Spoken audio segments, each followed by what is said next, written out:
Welcome everybody. I just saw a clip of Nux and he says something which I completely agree with, and I thought I'd make a quick video about it.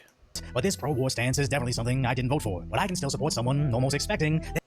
There's no such thing as a pro-war stance, unless you're like Lindsey Graham, all right? Pro-war is not a real thing, all right? Everyone's anti-war. People just feel like sometimes war is necessary, all right? Like let's be real here. And again, we can discuss the nuances on this situation and stuff like that, but like, let's be real here, all right? People saying I'm anti-war, that's like saying I'm anti-sadness and pro-happiness, all right? Like what are we doing? They're going to let you down. Yeah, that is actually the whole thing I want to react to. And yeah, in my opinion, war is, or being against war is about the most shallow virtue signal there is, because nobody disagrees with you, and even if somebody were to disagree with you by being pro-war, like what will they do? Shame you? Like nobody agrees with them, so it's a completely pointless virtue signal. Like you have no skin in the game. Like who do you know who contributes to a war? Like do you know the generals? Do you know? Let's take Ukraine and Russia for example. Do you know Putin? Do you know Zelensky or Trump? Are you actually a weapons manufacturer who sends weapons to either of the two armies? Or do you have any skin in the game? If not, then, yeah, I mean, the point of virtue is actually the moral ethics of things you can influence. Because, I mean, I can be against sadness, but, like, or world hunger, but, I mean, what I can send some food to some individuals, but there I actually can do something. But against wars, I'm not aware of any war I can influence in any way. And even what that does that even mean? I mean, I created a short list here on what it could mean.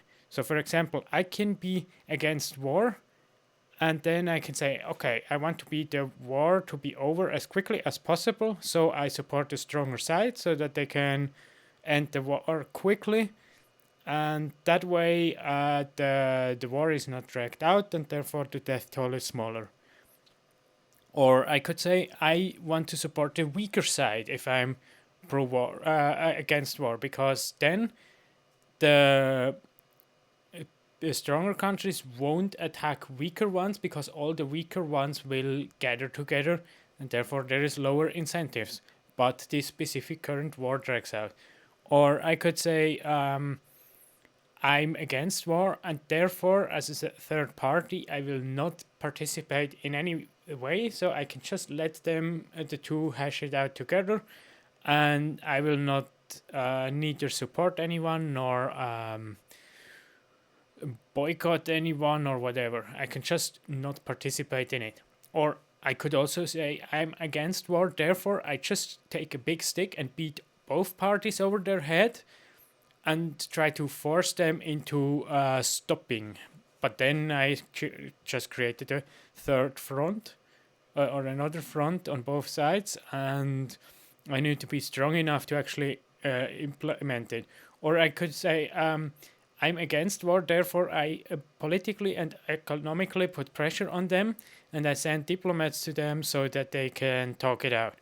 I mean, all of these five positions are anti-war in a way that they want to enter war in different ways, and I'm pretty sure there are possibly more possible positions, but any position I can think of, I could argue for it as against war. So, what does I'm against war mean? That's why I think it's the most pointless virtue signal there is. Yeah, that's already the whole video. Goodbye.